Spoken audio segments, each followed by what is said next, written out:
Yes, Gagadi. Batiin mo naman ang mga taga-Binyan ng Happy Pride.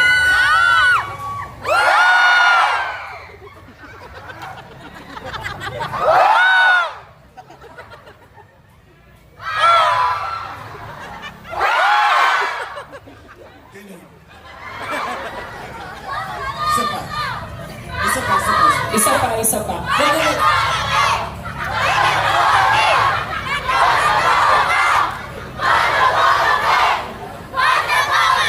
Boss Rodolfo, yung camel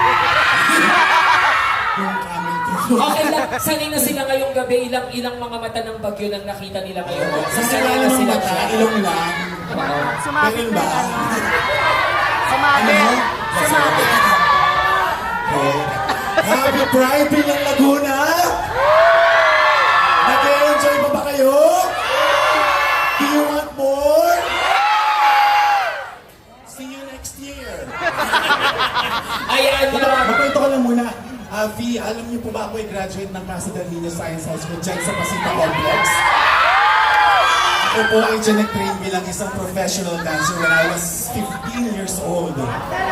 So that was like 5 years ago. Oh my God, yeah, so many things happened in 5 years. Kaya gusto ko lang sabihin sa inyo na sana hindi lang every June ang ganitong gathering natin. Hindi na tayo celebrate every June, di ba?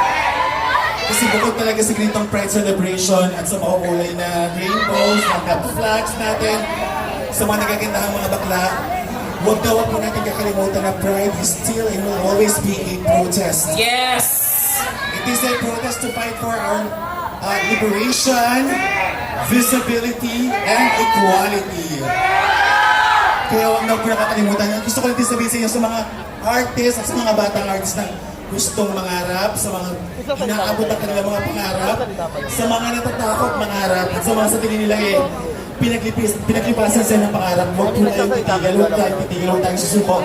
Dahil hanggang may pride, meron tayong dapat na ipanalong laban. Yun yung karapatan natin bilang isang tao.